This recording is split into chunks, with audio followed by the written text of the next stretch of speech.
Welcome, Lloyd. Hi Alex, how are you going? I'm very well, thank you. Today we are going to discuss coronavirus, possibly the most discussed topic at the moment and over the past few months.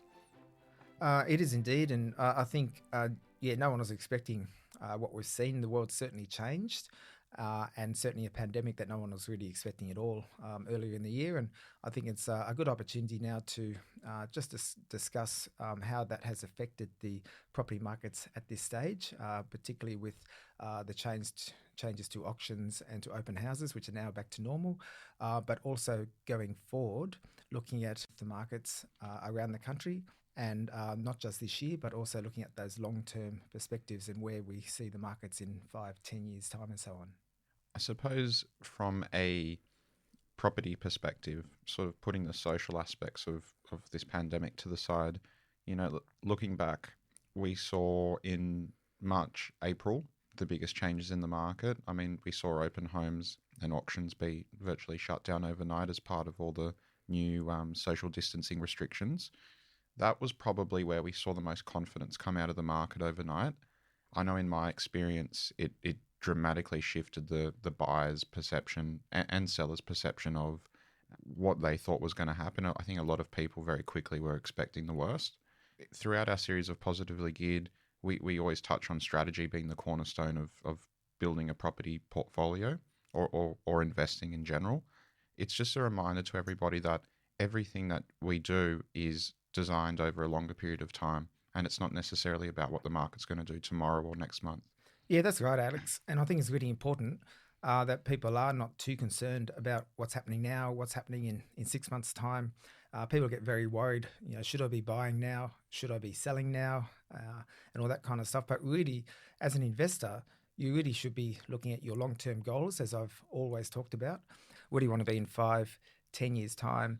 And making sure that your goals are aligning with that, because as history dictates, the markets will recover and will keep moving forward, and property is a good long-term investment.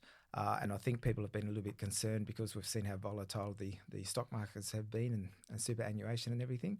But I think today we can just shed some light on how we perceive the markets moving forward.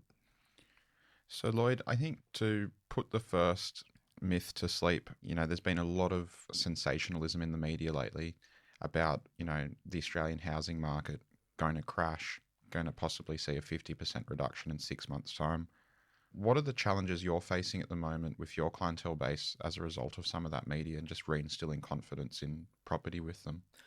Well, I think that's the exact challenges, all the hype around the media, and people are being concerned about that because people always listen to that and sort of think, oh, that's going to happen because people love a good bad story from that perspective. But I really think that people need to put things in perspective. I think that the government has done a tremendous job at the moment containing the coronavirus around the country, but also I think we're getting back to business quicker than we probably originally thought we were. So there's a few things that the government has in place that I think are really going to help. And one of those are government stimulus packages. The JobKeeper, for example, which is actually legislated for 6 months, so up until September. We're actually now starting to see some normality now. And even with businesses coming back now, they're still entitled for JobKeeper up until September. So I think that's a good thing. And what that means is that, for the economy to move forward, people need to spend. And that money is coming back into the economy and people will be able to spend that. Businesses will be up and running again. That coupled with the low interest rates that we are continuing to see, I think is helping helping keep the house prices up. And what we're also seeing is that there's a shortage of supply on the market in terms of property, which we'll touch on later. But that's I guess coupled with the fact that there are still buyers in the market, and that is actually keeping house prices up quite firmly as well. So we're not going to see those huge crashes. I think one of the things that we need to have in place to see massive house price crashes would be massive rising unemployment along with huge interest rate rises. Now potentially we are seeing some increases in unemployment. But I think that's going to be curved a bit because of all the stimulus packages, but we're not going to see interest rates go anywhere at the moment. So I think that that's going to actually keep the economy and the house prices fairly steady at the moment. The other thing too is that as a country, I think Australia has a really good financial backing in the sense that, we've got government bodies like APRA, which we saw during the Royal Commission, have sort of stepped in and done what they've needed to do to make sure that they regulate things and ensure that we don't go too far one way or the other. And I feel that, the government's doing the best job they can now to sort of follow that same theme. Yeah, absolutely, and I think APRA has done a fantastic job in the past, as you say, and I think that they're still continuing that theme, and I do think that with the banks helping out with sort of putting mortgages and stuff on hold at the moment is certainly assisting people. Although there's a little bit of talk around the fact that once that sort of ceases and people have to start paying the mortgages again, there may be a few more issues with repossessions and things. I don't see that to be such an issue in most areas, because as long as sort of people are got their jobs and businesses are back. But I think it's been handled quite well by the government and also by the state governments as well. And an interesting statistic which sort of goes against what the media keeps sort of harping on about at the moment is, in March and April, Sydney property prices actually saw very small incremental gains. Well, that's correct, Alex. So in March, the Sydney property market actually increased by 0.1%. And in April, there was a 0.5% increase. Now, I guess that was quite early in the coronavirus, and you're not going to see true effects of the pandemic until a little bit later. But there certainly wasn't dramatic falls as was predicted. In May, there's about a 0.5% fall. So again, only very minor. So nothing dramatic has come. And although we are sort of into a situation where we're sort of heading into a recession, we're not really seeing these major falls, and I don't think we're going to see these big 30, 40, 50% falls that that the economists or the media would have us believe. In my daily business, Lloyd, I'm seeing a lot of buyers out there at the moment. There's a cross section of buyers in the market. So there are buyers that obviously need to purchase. They're ones that are driven purely by, they've possibly had another child. They've sold already, whether it was pre or during COVID. They're obligated to get back into the market. Then there's the other set of buyers who are sort of, they've got the money in the bank. They've done the pre-approvals, but they're sort of thinking, okay, well, we're just going to wait this out. We're going to ride this out. In your experience, it's not necessarily a question of when to buy, but where. What does that look like if you're an investor today? Do you see opportunity in this market? Yeah, Alex, there definitely are opportunities. And I always do say that it's not a matter of if, whether we should be buying now. It's a matter of where we should be buying. Because a lot of people say, is now the right time to buy and all that kind of stuff. But really, I've always said, and I still maintain that it is always the right time to buy if you've got your finances in order, if you've got stable income and everything like that. But it's really a matter of where, and you need to watch what the markets are doing. There are probably some markets that you need to be a little bit careful of. So I'd advise people to be a little bit careful of areas that may be lower socio-demographic, where you might be able to get a good bargain and things like that. But those good bargains could potentially be in areas where there's a higher chance of mortgagee repossessions and things like that. So, and in this current climate, I'll be a little bit careful of just chasing bargains for that. So really looking at that aspect, and also looking at sort of where the markets are sort of sitting in terms of the property cycles at the moment, and certainly looking outside your backyard. And quite often, it's not necessarily just the capital cities. We can see some strong growth in regional areas at the moment outside the capitals.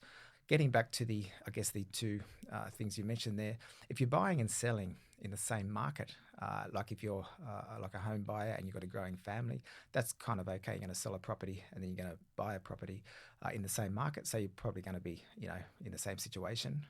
You're going to sell probably at a less of a price than you normally would, but you'll be buying maybe a bit of a bargain. It's the investors who are holding off buying now, and then hoping they'll get a better deal later on, that they often miss the boat. It's really hard, in fact almost impossible, to time the bottom of the market, and that's what people are tending to do. They're kind of thinking, oh, well, if I wait 6 months, then the house prices are going to fall by 40%. And I've had some clients who have sort of said that to me. They say, oh, I'm not going to buy now because house prices are going to fall by 40% and I'll buy in 6 months' time.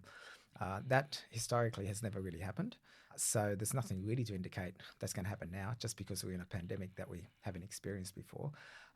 And what's important to also note is that you can never really predict when the bottom of the market is, because once we've seen the bottom of the market, we're already out of it and we're on the other side. So you really do need to be very careful of that. And I always say that it's time in the market, not timing the market. That is very important from that perspective. Very good point, Lloyd. And, back once again, just bringing it back to strategy, which we always harp on about. When you've got that end goal in mind and you sort of reverse engineer the whole process, it just removes a lot of the white noise, doesn't it? So you're not too concerned what the market's going to do tomorrow or next month, pandemic or not, because the reality is markets always change. They change daily. Absolutely, Alex. And that's the thing. There is a lot of noise around at the moment. And you really, if you have that strategy in place and you have those goals, like where you want to be in 10, 15 years' time, then you shouldn't be worried about what's happening in 6 months' time and whether you should be selling or buying a property, whether it's going to go down in value or whether, what's going to happen in 3 months' time. Because in 10 years' time, historically, property has proven to be such a good investment, and it still is. So just look at where you'll be in 10 years' time, and then look at that strategy you got and how you plan to build that portfolio. It's certainly not a matter of just looking at 3 months down the track, because that's very very short-sighted. And I think that part of that strategy that you can mitigate against risk in the current market are things like maybe having properties with higher yield, for example, going for dual income properties, going for properties where you can add some value, which is something that I always talk about, something that I've referred to in my book, Positively Geared. Because if you can add some value through a subdivision, which we're doing for a lot of clients at the moment, or we're doing some renovation and things like that, then you're actually adding value and you're mitigating against risk of the market falling. Because if the market does fall a bit, then you've actually still added value to your own property. So you're actually mitigating against that risk. But still, over the long term, you'll be able to get that capital growth on your property as well as mitigating against the short-term market falls. I think a good learning is, or a reminder, just touching on everything you've said, Lloyd, is that it's really important as a property investor to get back to basics. Throughout this whole pandemic, and we've just touched on it, there's been so much commentary. We've sort of, tried to give people confidence back and just remind them, okay, well, property is a medium to long-term investment class, which it is. But if we just once again remind people that, looking at the strategies, looking at all the ways in your book you've suggested and proven, by the way, in your own past experience, and you continue to do it today with your clientele base, that stuff will get you through any situation. Absolutely, yeah, for sure. And it really comes down to education. And I always say to people that the first thing you need to do is learn, is educate. So quite often people come to me and they want to sort of build a property portfolio and they kind of want to know what the next step is. But the first step is really to get educated, to actually understand the fundamentals properly, and to understand how buying property is actually going to help you to achieve your goals, and how you can mitigate against risk. Because there's always going to be something that happens and something that can be a deterrent, whether that's a pandemic, whether that's potential interest rate rises, whether whether we're going into a recession, or whether the government changes after an election. There's all sorts of things that can turn you off investing if you let it. But you really need to have those goals in place, and you want to be part of the 5% of the population that achieve your goals. You don't want to be the 95% that follow the crowd and actually don't get to where you want to get because you're too scared to take action. So the first thing you need to do is have a goal and get educated on how you can actually get to those goals, and then you're not going to be so worried about the steps along the way and the types of properties and what's going to actually happen in the markets along the way, because you actually are going to understand that and you'll end up enjoying the journey much more. I think clarity is a really key word. Having clarity around what exactly you want. That's something I really took away from your book, Positively Geared. you got to have the sort of the end goal in mind. And if you're not clear about what you want in life, because once again, reminding people that property investing is obviously a great way to produce wealth. But really, it's not just about money in the bank. It's about building a life that you want to live, right? That's absolutely right. And it's certainly not just about money in the bank, and wealth and money and your goals and lifestyle means different things to different people. So everyone's got their own goals there. So you really need to understand what it is you're trying to achieve there, and then having an understanding of how you're going to get there. So whether you're wanting to set your family up for the future, whether you want to buy a dream house, whether you want to be able to just put your kids through school, whether you just want to be able to go on holidays without worrying about where the money's going to come from, if you can set yourself up through property and have an understanding of how that's going to get there, and then have a clear roadmap. What is missing a lot of the time with people is that roadmap on how to get there. I think people generally understand, yes, you can buy X amount of properties over X amount of years, and then sell half of them and pay off all your debt, and then you'll be living happily ever after and all that. But it's actually having that roadmap, which is what I try to help people with, is actually understanding how one property can get you in to the next property, how they fit into your portfolio, and then how that property will get you into your next property, and how that would ultimately allow you to achieve your goals. When you have that, if you keep yourself accountable to your goals, or have someone keeping you accountable towards your long-term goals, then what's happening in the short term is quite irrelevant, because you're not going to worry about that. And I certainly don't worry about things short term, because there's always going to be little hurdles along the way, but you're looking long term, you'll be much happier as a result. Lloyd, I want to talk about. It's been a hotly discussed topic over the past couple of weeks, and it's I suppose, a cause and effect of coronavirus. It is specific to New South Wales. It's the talk around possibly stamp duty being reformed. I'm finding in my personal experience, there's a lot of clients at the moment that are particularly looking to either go to market, that are possibly waiting to see what happens there. What are your views around that? It's no secret that stamp duty is the biggest source of revenue for the New South Wales state government. What do you see happening there, and how do you feel that might impact the property market? Look, I actually think that I think the government's definitely considering that at the moment, and I actually think that would actually be a good thing, because it is a deterrent to be paying stamp duty. Particularly, the more expensive property you get, the higher the amount of stamp duty you're paying, and that, so you've spent a long time saving up a 10 or 20% deposit, and suddenly, depending on the price of your property, you might have to pay an extra $20,000 or $30,000 or more in stamp duty. That can be a deterrent and make things difficult for people. So I actually think that would be a good thing if that was brought into legislation. I think one of the things I'm seeing at the moment is people sort of wondering when that's going to happen, and should I hold off buying until that comes in, and then maybe people sort of stop buying and then decide they're just going to buy after that. The stamp duty is sort of deleted and all that kind of stuff. But again, I think that's people not really focusing on their long-term goals there. I think from a home buyer perspective, could probably go that way and just think, oh yeah, that'll save me a fair bit for my next home. From an investment perspective, again, that's just going to hurt your goals, because there's no date fixed for this or anything yet. It's not even definite. So just sort of sitting around thinking, I won't buy until I know where that comes in, it's not really going to help you very much. So you got to keep those long-term goals in mind, and realise that it's sort of part of your investment there, and not get too worried about that over the long term in terms of buying property. And of course, when you're buying an investment property, then generally you might be buying something that's a little bit cheaper than your own home, so the stamp duty will be less. There's other things that you can do to save on stamp duty when you're investing, and one of those, of course, is developing. So if you buy a block of vacant land, then you're only paying stamp duty on the land, and then you build on it. So you build a house or a duplex on it, you're not actually paying stamp duty on that duplex. So those are sort of strategies that I'd be doing right at the moment to avoid paying too much stamp duty at the moment anyway. So if you're just buying a cheap block of land and you're paying $5,000 stamp duty on it, then that's neither here or there. So I wouldn't let that stop you from continuing to invest in the current markets.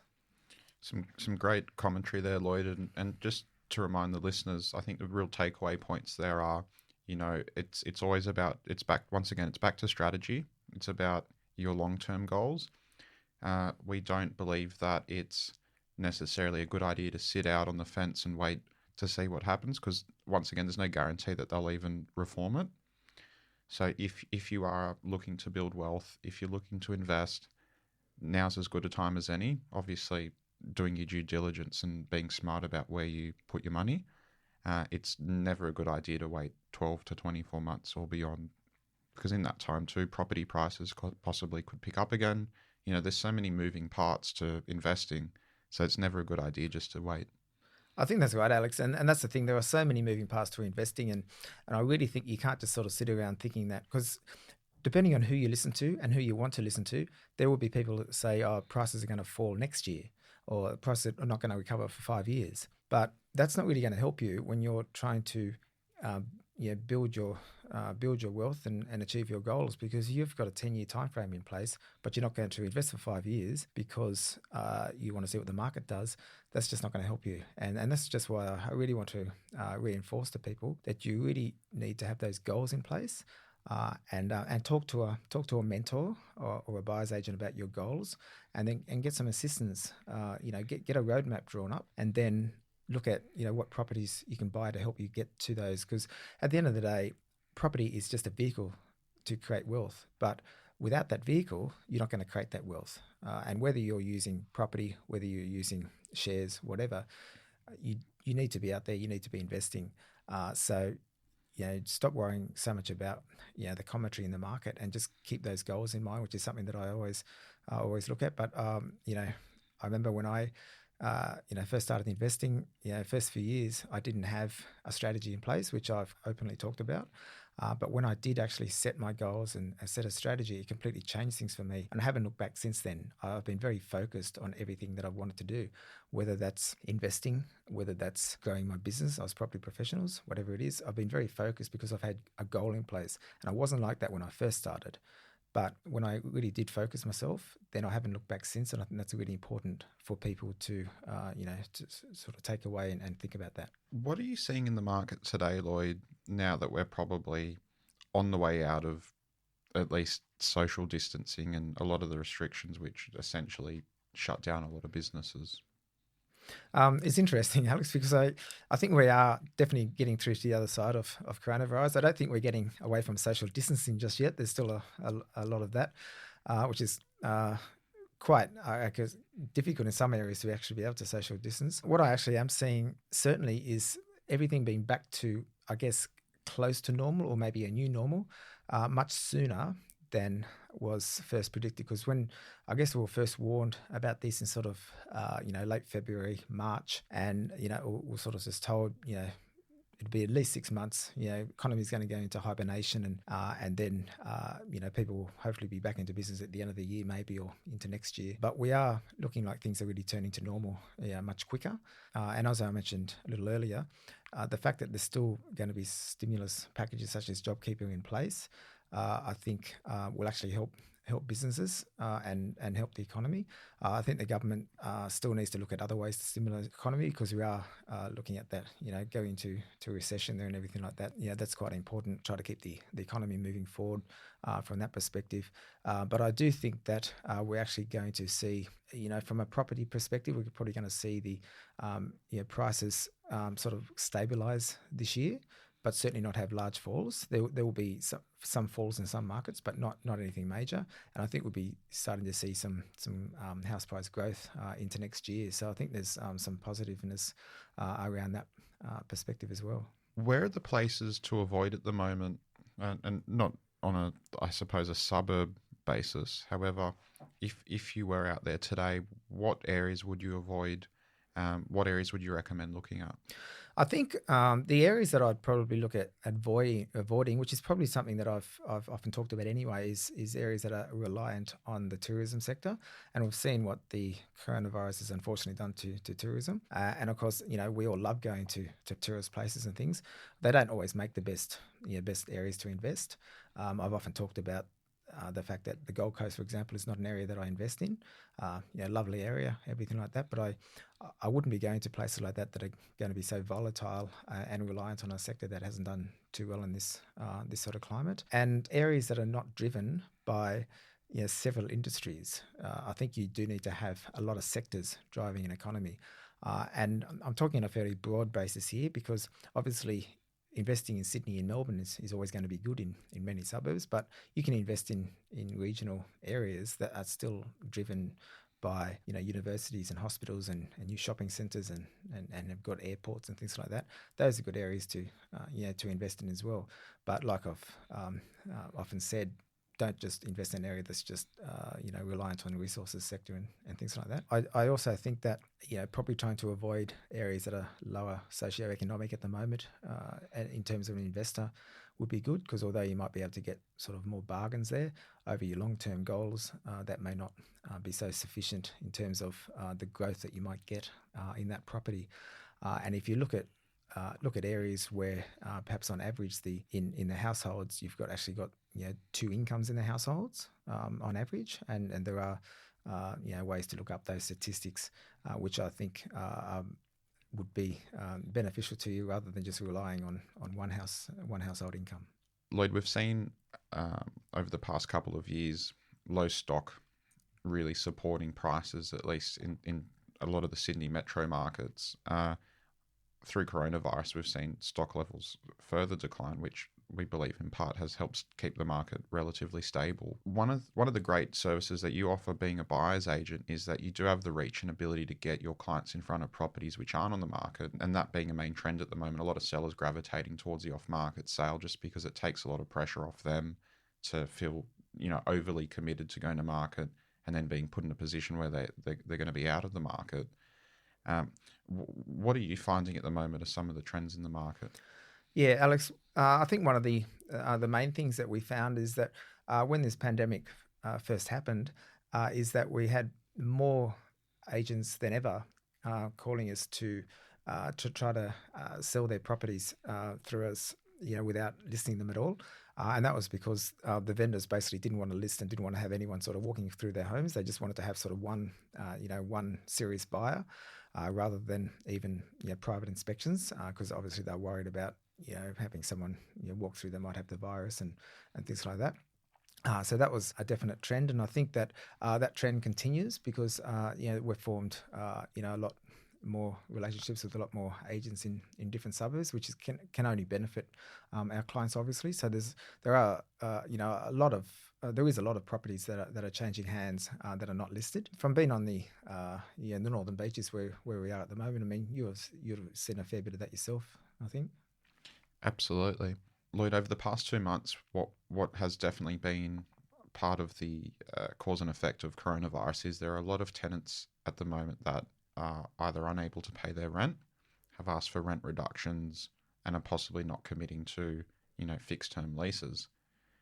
As a property investor, and a lot of people listening today that might be in the position where they've got tenants that need rent reductions, I know I've had a lot of phone calls from clientele base that we also manage their properties once we've sold them to them, and there's a lot of fear being driven at the moment.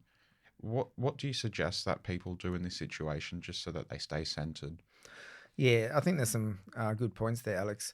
I think one of the things that are very important, firstly, is that if tenants are generally struggling to pay rent, then I think we do need, as landlords, to be sensitive towards that. I know I've had a couple of my tenants who have approached me for that reason. However, it's also important that people aren't sort of playing the system, which is what we've seen as well.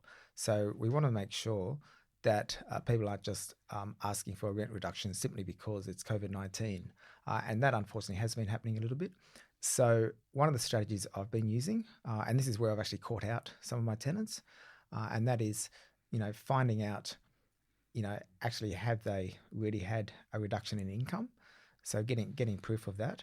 And then also asking if they've got any, savings in the bank. So, asking to see maybe a bank statement with savings to see if they've actually got any money left over to pay some extra rent.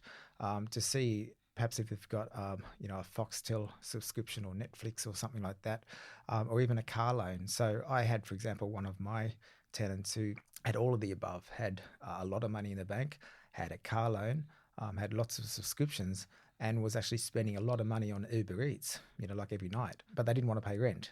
Now, these particular tenants actually did actually have a reduction in income.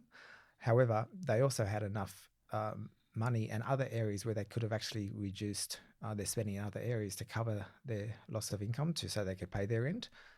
So what actually happened there is that those tenants are actually still paying me their full rent because it's not good enough for tenants just to decide not to pay rent just for the sake of it. So you do need to do a little bit of digging around. So I think that's very important. But if you do have tenants that are genuinely struggling there, then coming to some kind of agreement with them, I think, can help. And if you're struggling as a landlord, then the banks are more than happy to help out at this stage as well, where you might be able to put some mortgages on hold or at least reduce your mortgage payments for a little bit during this period so that you shouldn't be in too much trouble either. Moving forward, part of the strategy of building your portfolio is that you build up a strong portfolio that can mitigate against any of these risks happening. So, for example, my portfolio is positively geared, and it's actually more than that. It's not just positively geared, but it's cash flow positive. So it's cash flow positive before tax. And I've also got buffers in place. So if anything like this does happen, I'm not concerned about that. Now, I'm not expecting everybody to sort of be in that situation, but if you plan long enough and you spend enough time and commitment building things up over the years, then you can get to that situation where you actually can be quite comfortable that you're not going to be worried about any possible vacancies in your properties or tenants who can't pay rent and things like that. So that's what I would like to suggest to people moving forward, that if they're not in that position now, again, have a goal, plan some strategies, because we will get pandemics again in the future. There will be issues in the future, but we want to be in a position, everyone should be in a position where if they lose their job or if they lose their tenants in their property, it doesn't actually affect their own income or their own way of life, because they've got other sources of income coming in. And that's the message I really like to get out there for people. Really good point, Lloyd. The other thing too is just touching on, checking and making sure that your tenants genuinely do need that support is also with JobKeeper and JobSeeker, are they receiving that benefit? Absolutely, yeah, that's a very good one as well, Alex. Lloyd, in terms of what you just touched on with your portfolio is quite stable at the moment, and that's obviously something that's taken you the best part of 20 years to build. For people that are a bit more in the risk zone at the moment, is there anything that you can draw on from your past experience when you were early into your investing career, where you mentioned buffer before? How can people create buffer in what's a really difficult time? In terms of now, and it being a difficult time, certainly it's not necessarily the right time for everyone to be investing at the moment. People may not have enough income and things at the moment, but they can still be planning for the future and things like that. Whenever you're buying property, you really need to have more than just the costs involved. So obviously you need to have more than just your deposit. So if you're paying a 10 or 20% deposit, make sure you've got that, but then you also need to be able to cover your stamp duty and your legal costs and so on. But then you should be able to have enough of a buffer in place that can cover you for at least 3 months of rent if there's vacancies in your property. As time goes by, you want to be able to extend that. So 6 months, even 12 months. So an ideal situation would be if you had enough money in the bank for each property that can cover that property for a year if there's vacancy. Now, if you're buying in really good areas, then you should never have that problem because the vacancy rates will always be low. But the buffer can also go towards any repairs that pop up on your property as well. But if you do have you are in the middle of a pandemic and suddenly you do have a vacancy and it's really hard to get tenants or something at this time, then having that buffer can actually really help that. So in terms of saving that buffer, it's the same thing. Just keep saving and making sure that you're watching where your money goes and try to put money away, where possible. And what you can also do with your properties is when you have a bit of equity in them, refinance the equity. Quite often you're refinancing the equity to help you buy another property, but you don't need to use all that equity to buy another property. You can always put $5,000 equity away into an offset account, and that can be your buffer. And then as time goes by, you can add to that. Maybe it becomes 10 grand buffer and so on. So the little strategies like that. And they're buffers that you generally don't touch. So as well as the savings you might have elsewhere or the money you're paying down on your principal place of residence, if you've got these other offset accounts with just a small amount in each of them, that's also being an offset account is actually paying down the interest on those investment properties, but it's also a buffer for you if you get into strife. And across a multiple property portfolio, you'll end up being in a very comfortable position and you're not going to stress about money. And that's what you really want to do. Number one thing is the sleep at night factor. So you want to be able to sleep well at night, knowing that you're in a financially comfortable situation and have a good, strong portfolio that's actually looking after you and working for you. And you're not going to be worrying about, whether your tenants move out and whether I'm going to be able to pay my mortgage and things like that.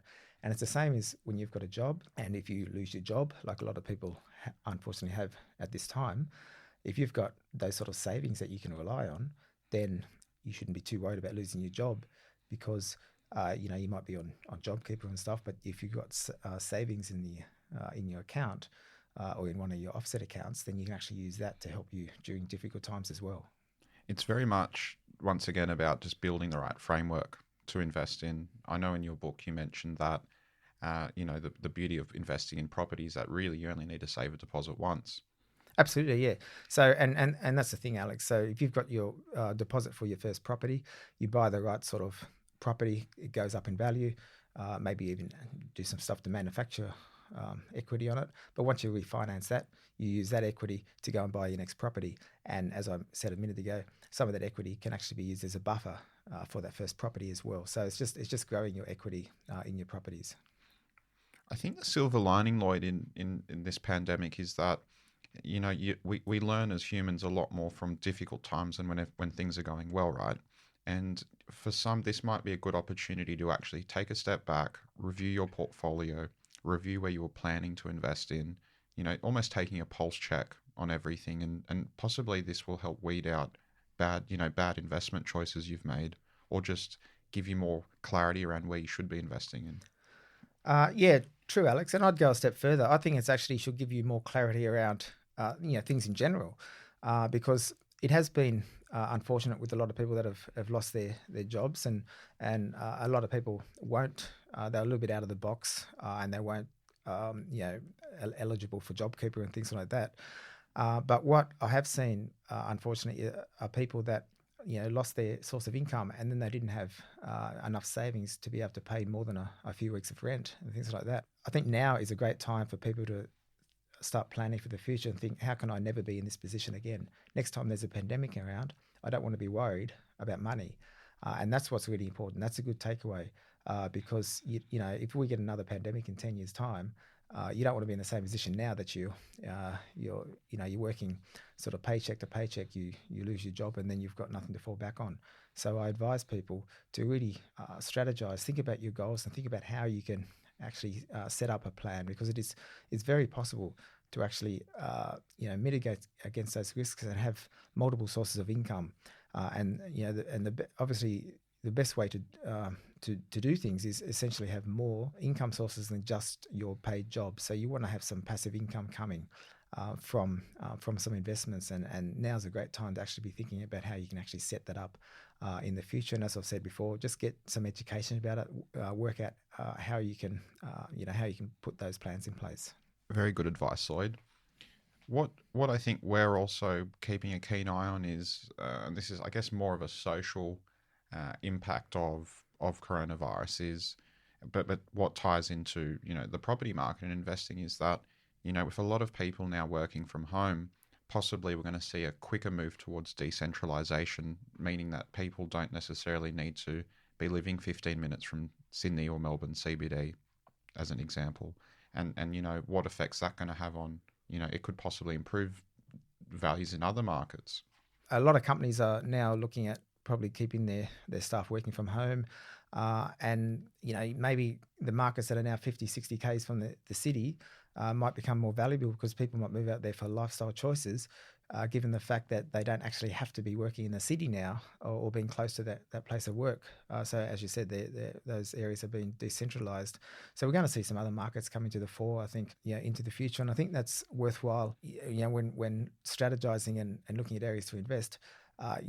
sort of keeping that in mind as well. And those sort of areas obviously are going to take quite a while to grow. So I wouldn't be looking at it just on that, but that can be one of the things that we look at, along with what else is actually happening in the areas. But if people are going to be sort of working from home and all that kind of stuff, then it's likely that the government will then start to invest more in infrastructure in those areas, because there's going to be more housing and stuff built in those outer suburbs, which are generally more affordable for people to live in. So, if there are infrastructure, there's Bunnings, there's McDonald's, there's all those sort of things that are going up in those areas, then that could be a good sign that there's some stuff happening there. So as an investor, you can take note of that and think, I might keep note of that as an area that we can look at for the future. How important is it, Lloyd, to work with a buyer's agent at the moment? Alex, I think at the moment it's very important to work with a buyer's agent, because you definitely get some good off-market opportunities, but also getting some advice on what the right opportunities are for you at the moment. So, the best opportunities for you aren't necessarily only off-market properties, but a buyer's agent really needs to be able to get you the best property at the best price, or certainly the right property at the right price. Getting that advice, and because we're in that sort of market where we're a little bit unsure of what might be happening and what might be happening going forward, getting some advice from someone who's a professional in the area that you're wanting to buy in, and then that'll sort of ensure that you're not overpaying. Using a buyer's agent that can sort of help strategize to understand your goals, and maybe understands more than just one particular market, so that whatever your goals are, they can match up your goals with properties in those particular markets. We hope our listeners today, Lloyd, have taken away some really good points. And I think just the underlying theme is obviously to identify some of the trends that and cause and effect of coronavirus, which we've done. But it's also ultimately just to give people confidence in their strategy, having a good strategy, being clear about what's important to them. We mentioned just before that, coronavirus has probably not only from an investing perspective, but socially allowed people to get more clarity around what's important to them. Yeah, absolutely, Alex. And I think the thing is, I just want people to be thinking more long term. So don't be too stressed about what coronavirus is doing and to the markets and stuff. And things aren't going to be as bad as what the media would have us believe and things like that. So just think long term, and hopefully people have got a little bit of confidence from listening to us today to be able to strategize and look at their long term goals. And to close off, Lloyd, what would you say to the person down at the coffee shop you'll see later today, or the client that you've spoken to last week that is waiting for the market to crash? Well, the person down at the coffee shop, I'd probably say a latte with 2 sugars. But no, look, if you're in a position to buy, then you should really be looking at buying now. Don't wait for the market to crash, and don't try to time the market. Don't think, in 6 months' time the market's going to hit the bottom. Those people who sit on the sidelines, they really do miss out. Rarely does anyone who sits on the sideline actually become a successful investor. And that's what people need to realize, is that 95% of people sort of follow each other, sort of like sheep, and they get the same results as each other. So you want to be one of those 5% of people who actually get out there, make a difference, and achieve your own goals. So just think about that every time you're thinking about whether I should be investing or whether I should wait a little bit longer. So just have a think about your goals, and I advise people to get out there and have a go. Thanks so much for your time today. Cheers. Thanks, Alex.